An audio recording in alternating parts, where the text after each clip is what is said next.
The bids are in, the gavel is dropped. Ladies and gentlemen, here at WineBid, we are finally hammered. That's right. This is WineBid's podcast dedicated to all things wine auction, wine value, wine retail, and just wine. My name is Jeff McGurn. I am on our WineBid marketing team. With me, as always, is Paul Walker, who is our wine expert. He actually was just wearing an apron that said wine expert on it, but he took that off just to, just for the show, because it's got some wine stains, because wine experts get wine stains all over their wine aprons, is what I hear. Anyway, this show, we're talking about some of our U.S. wine coming into auction this week. We've got a lot of interesting stuff.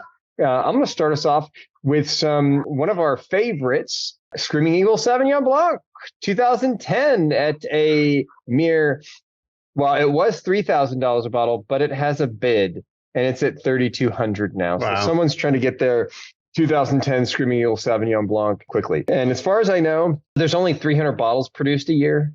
Is that what I heard? Maybe. I have no idea. Something like that. I don't know. But low production. Well, they missed the 3-pack that sold last week in the wood, which we mentioned earlier in the earlier episode. You don't see the wood that often, but still, I think the 10 is the inaugural vintage, I think. And maybe is that potentially why folks are going after it? Yeah, I think so. I should look it up in the system. Well, let's see. Yes, it looks like 10 was the inaugural vintage. That is the first vintage you can find in Cellar Tracker. It's interesting, too, because other more recent vintages go for more. You would think that the first vintage would go for more, but other vintages go for more than 4,000, which is pretty wild. But anyway, all right. So Jeff starts us crazy out there. Some California Sauvignon Blanc. Now, Jeff, since you're the wine investment expert, what do you say about this wine? Buy it now, hold it on. It'll be worth $6,000 in a couple of months, or what? I mean, man, I don't know. Like every time I say to myself, like, these wines are crazy expensive. There's no way they could go up and, they could continue to rise in value. And then they do. And then they do. And then I eat my words, and then the Screaming Eagle Sauvignon Blanc is it hammers $5,000. You drink your investment and it's gone. Yeah, or I drink my investment and it's worth nothing. Let's just put it this way: I think it's worth more than $3,000. Well, according to one of the bidders, apparently. According to one of the bidders, it's worth at least $3,000. Yeah, I don't know. Yeah, these ones, I don't know. I'll tell you, I thought one thing that I wanted to mention, we do have a bunch of Harlan coming to auction, 97, 03, 07, 14, yeah, 13. Serious stuff. There's a lot of Harlan. One thing I thought was cool was this 87 Mondavi Reserve Cabernet Sauvignon for $200. I missed that. I love that wine. I love the old Mondavi Reserves. 87 is phenomenal too. It's great. 87, phenomenal vintage. Tasting notes are still treating it worry kindly. About the tasting notes. Well, it's good. Just take it from me. It's good. The only reason I'm supposedly the expert, is right? over the hill. Supposedly. You called me the expert. So, they've got bids. True. It looks like. Oh, does it have bids now? Yeah, it looks like.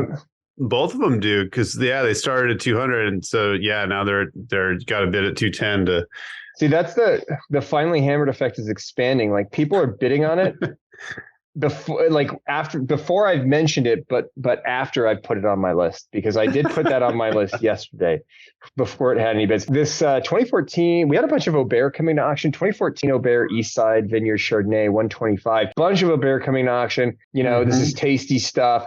It's absolutely delicious. It is not cheap, and it is difficult to get, right? Well, maybe not that difficult if you're willing to pay the money at auction, but it's difficult to get on the list. I think there's probably a waiting list to get on the mailing list. There is. Okay. You must be on the waiting list. I'm on every waiting list, and I'll never, but at least I haven't been kicked off of any allocation. Yeah. Paul. That happens. That happens. 1974 Chateau Montelena Sonoma Cabernet Sauvignon, which I thought was interesting. The Sonoma Cabernet Sauvignon was going for $335. Well, I don't think they made Cabernet from Napa in 74. I think this is the one wine that they made in 74, because I could be mistaken, but I'm not sure there actually is an estate 74 Cabernet. Well, maybe there is, but I don't know. We have a 97 estate cab though. But yeah, for 74, I'm almost positive the fruit's from Sonoma, because I've looked for these before, and I don't know. I'd have to check, but I don't think there's a 74 Napa estate wine from Montelena. Seems like there might be a bit of a story behind this. I don't think so. There's this 08 Arajo Estate Islay Vineyard Cabernet Sauvignon for $215. We've got one of those. Did you see there's also a 1985 Joseph Phelps Islay Cabernet, which is incredible stuff. I bet it's super cheap too, right? $340? No, not cheap. It's more than the Arajo, but it's fantastic. I mean, Phelps obviously used to, I believe they owned it before Arajo bought the vineyard, which is now called Islay Estate or Islay Vineyard. It's owned by the family or the company that owns Chateau Latour now. But anyway, the 85 is phenomenal. The old Islay Cabernets from Phelps are incredibly good. And so not too surprising that it's considerably more than the 08 Arajo. Yeah. Although I'll bet that 08 is really, really good. I'll bet the 08's outstanding. Yeah. I mean, I'll bet they're both outstanding. It'd be different really style though. Totally different style wine. It'd be interesting to taste them side by side. Moving down the list, I noted a 2012 Hall Howell Mountain Cabernet Sauvignon for $145. We've got 3 of those. That's going to be some delicious stuff. And then we have a ton of Reese coming into auction, like an embarrassment of Reese coming into auction. And then I did want to point out actually that there are, including among those various Reese wines or the Alpine Hillside Pinot Noir with the black label. That's the super high end stuff. And there's a mag of the 14 actually. Yep. For $330, which I flagged, and there's 16 for $140, 18 for $165. But the Alpine Hillside's phenomenal. It's really, really good. We've got this 2015 Cliff Lead Beckstoffer To Kalon Cabernet Sauvignon for $195. We've got 2 of those. We've got a 94 Philip Tongy Cabernet Sauvignon for $195. Yeah, I picked that one too. Cool wine. Great. I bet it's drinking really, really well now. Absolutely. Oh, and then a nice birth year at 1983 Foreman Cabernet Sauvignon for $130. That tasty notes say it's still doing pretty well. I also picked out this 2016 Leal Georgia Sauvignon Blanc for $120. Another, you hear my daughter in the background saying, "Dada, where are you?" And then I've got Leal came out with these Sauvignon Blancs a while back that just were incredibly expensive. I don't know what why. Is with that. Like, why that? I mean, I think are they headed to Screaming Eagle territory? Is that what you're saying? I don't know. I mean, interesting to try them side by side and see what you prefer. I mean, I think that Sauvignon Blanc has, there's been things written about it recently because it's traditionally been very inexpensive, but it's grown on very expensive real estate. And so there's no way to make money producing it. If you make it in anywhere in the Napa Valley, probably anywhere in the state, it's probably cost too much to make, right? If you can't sell it for more than, I don't know, what does it go for? Anywhere from $120 to $3,000 a bottle. Yeah, exactly. Between that, I guess, $120. Maybe it starts to make sense, but I'm not sure. It's interesting because Leal did stick out as one of these wines.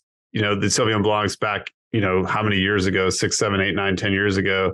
That was quite a bit more expensive, and as you can see, the 15 is $105. I mean, it's interesting. It did get great scores. I wonder how it's drinking now, but that is a lot of money for Napa Sauvignon Blanc. It is not cheap. Did you see this 2017? We don't see a ton of this, but you and I spent a little bit of time at their vineyard recently. 2017 Corazon Kronos Vineyard Cabernet Sauvignon. And we actually have a little bit more Kronos in $145. Good deal.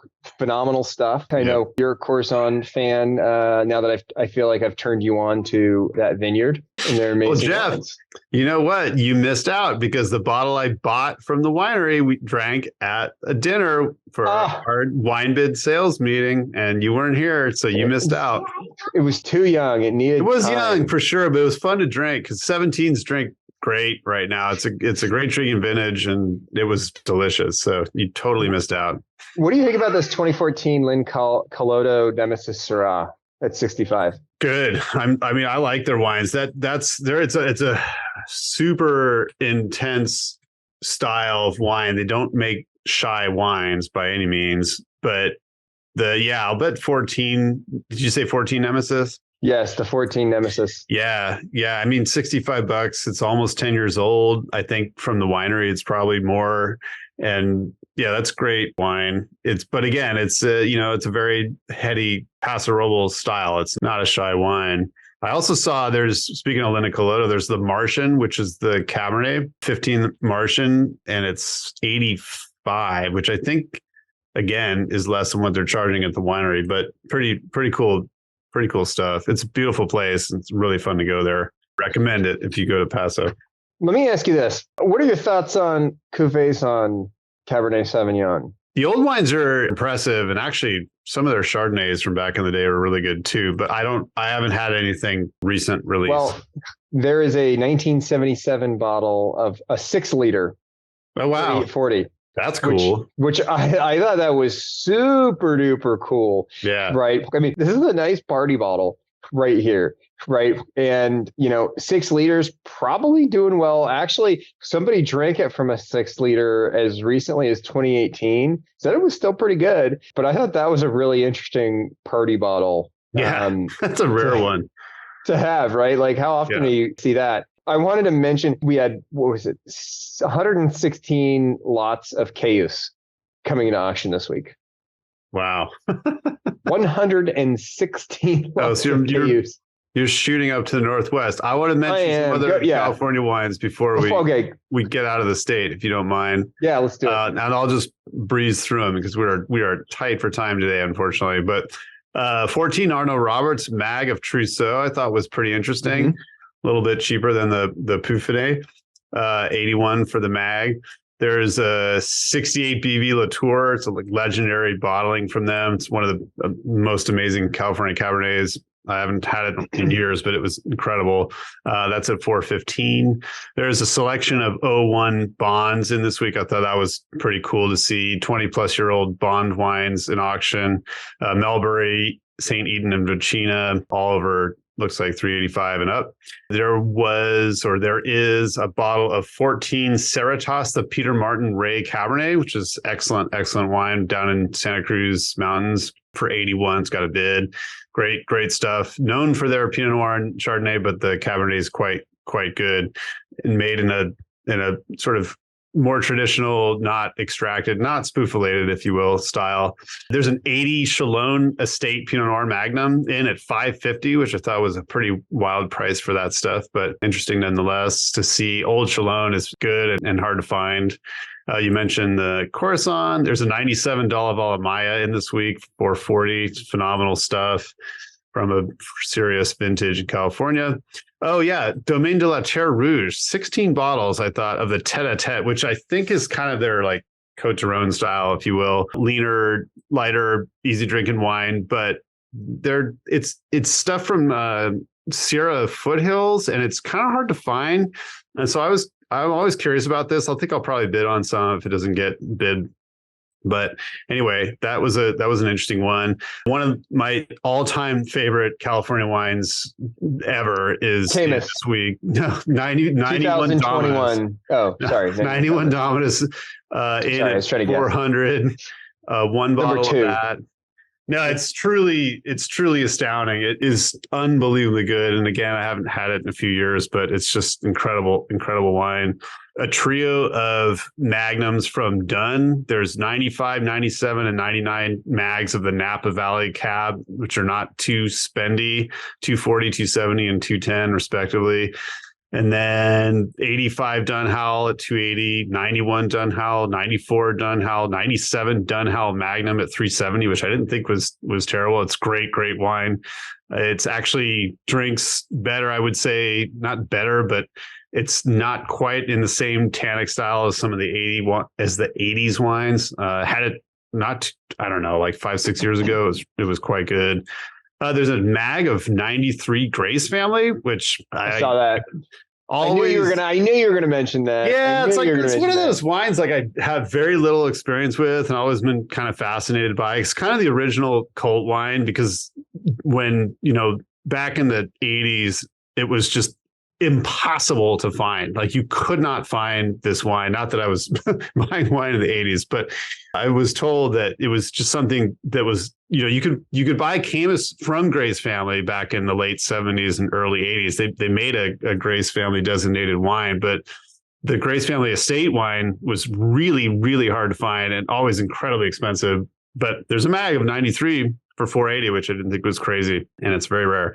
Halcyon Vineyards Altura Syrah 2016. I mentioned, I think, in our recap episode that a bottle of that was it 13 Halcyon got bid up. Petite Syrah, I think it was quite a bit, but there's a 16 Altura Syrah in for 55.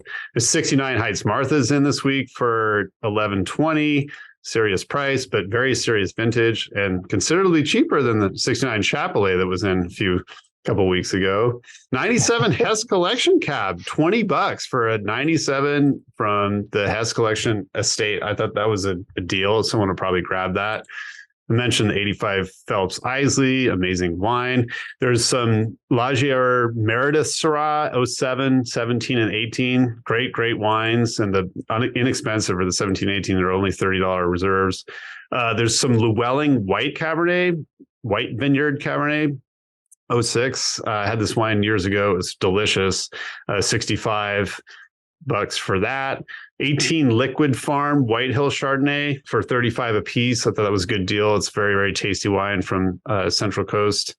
There's some Littorai Pinot Noir in this week. 11 Hirsch at 90 and 09 Platt for 70. There's a Mathiasen Phoenix Vineyard Cabernet. I've never seen this wine before. 120 for that Cabernet. Mathiasen makes great wines, and so that's probably really tasty.